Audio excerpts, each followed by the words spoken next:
بسم اللہ الرحمن الرحیم۔ بھائی نے بہت اچھا مسئلہ پوچھا ہے کہ حدیث کی جو اسناد کا علم ہے اس میں صحیح اور ضعیف اور موضوع اس کا آپس میں کیا فرق ہے۔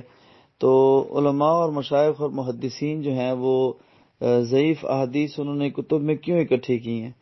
اگر ان کو اندازہ تھا اور علم تھا تو اکٹھے کرنے کی کیا ضرورت تھی؟ پھر اسی طرح اس پہ ایک اگلی بات انہوں نے پوچھی کہ کیا ضعیف حدیث سے عمل لیا جا سکتا ہے یا کیا جا سکتا ہے؟ تو اس میں سب سے پہلی بات ہے، صحیح حدیث وہ ہوتی ہے کہ جس کی سند رسول اللہ صلی اللہ علیہ وسلم تک پہنچے، یعنی کہ تابعی صحابی سے بیان کرے، صحابی رسول اللہ صلی اللہ علیہ وسلم سے بیان کرے، وہ مرفوع حدیث ہے، وہ صحیح حدیث ہے۔ پھر اس کے بعد آ جاتی ہے، اگر سوال کی صورت کو دیکھا جائے، ضعیف حدیث۔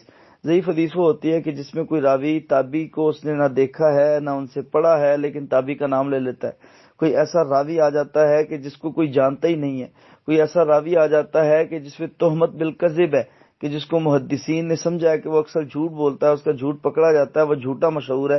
جن میں سے میں ایک نام لے دیتا ہوں کہ روات میں ایک راوی ہے جابر الجوفی، ٹھیک ہے؟ تو یہ جھوٹے تھے لیکن راوی ہے، بہت ساری روایات کی سندوں میں اس کا ذکر ہے۔ تو لہٰذا ایسی ضعیف حدیث جو ہے وہ قابل عمل اور قابل استعمال نہیں ہے، اس کو فائدہ اس سے نہیں لیا جا سکتا، اس کو بیان بھی نہیں کرنا چاہیے۔ اسی طرح موضوع وہ حدیث ہوتی ہے کہ جو رسول اللہ صلی اللہ علیہ وسلم کی حدیث ہے ہی نہیں، ضعیف بھی اسی سے ملتی جلتی ہوتی ہے۔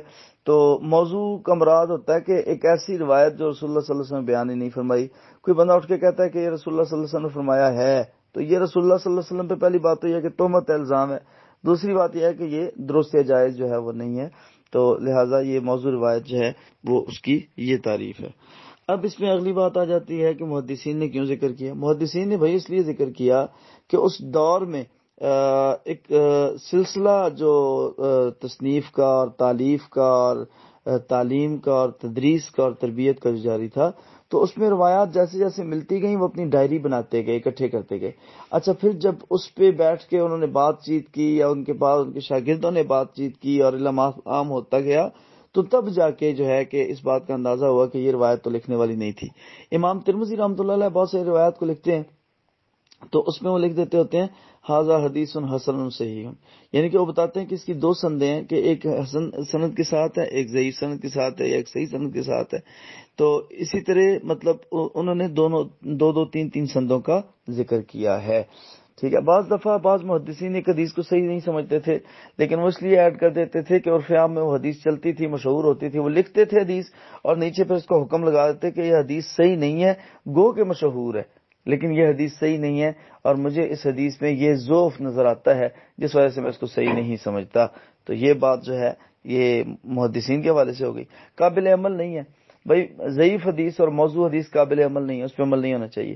بعض ضعیف روایات ایسی ہیں کہ جن پہ تواتر سے عمل ہو رہا ہے، رسول اللہ صلی اللہ علیہ وسلم سے وہ عمل ثابت نہیں ہے، لیکن اس کے بعد وہ عمل ہر دور میں اس کثرت سے ہوا کہ اس پہ جو ہے وہ عمل کرنا اس وقت جو ہے کہ اس میں ہم یہ سمجھتے ہیں کہ ٹھیک ہے اگر عمل ہو رہا ہے۔ اس میں ایک مثال آپ کو دیتا ہوں، بچے کے کان میں اذان کہنا، دائیں کان میں اذان کہنا، بائیں کان میں اقامت تکبیر کہنا، یہ حدیث سے ثابت نہیں ہے، رسول اللہ صلی اللہ علیہ وسلم نے نہیں کہی، صحابہ کرام کے عمل سے بھی شد و مد کے ساتھ ثابت نہیں ہے، شد و مد کے ساتھ ثابت نہیں ہے۔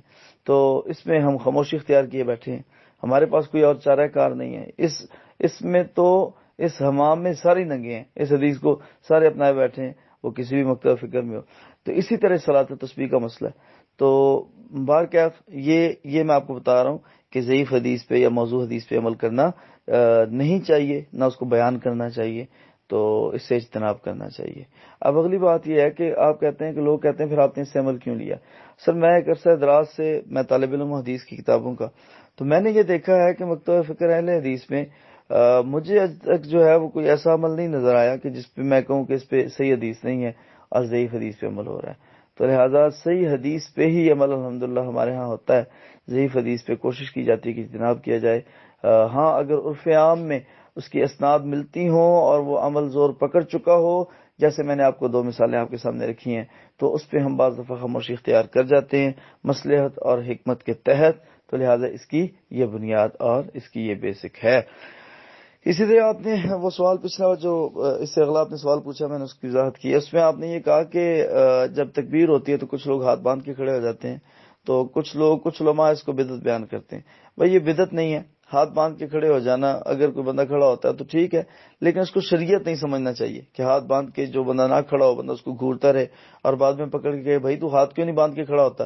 بھائی وہ اس لیے ہاتھ نہیں باندھ کے کھڑا ہوتا کہ وہ حدیث میں کوئی ذکر ہی نہیں ہے ہاتھ باندھنے کا، وہ ہاتھ کھول کے کھڑا ہو، ہاتھ باندھ کے کھڑا ہو، ٹھیک ہے، اس میں کوئی وضاحت نہیں ہے، تو لہٰذا اس میں کوئی پابندی بھی نہیں ہے۔ جب وضاحت نہیں ہے تو پابندی بھی نہیں، کوئی ہاتھ کھول کے کھڑا ہو، کوئی ہاتھ باندھ کے کھڑا ہو، تو دونوں طریقے مروج ہیں اور دونوں طریقے وہ بہتر ہیں، مناسب ہیں، جائز ہیں، معقول ہیں۔ شکراً، جزاک اللہ۔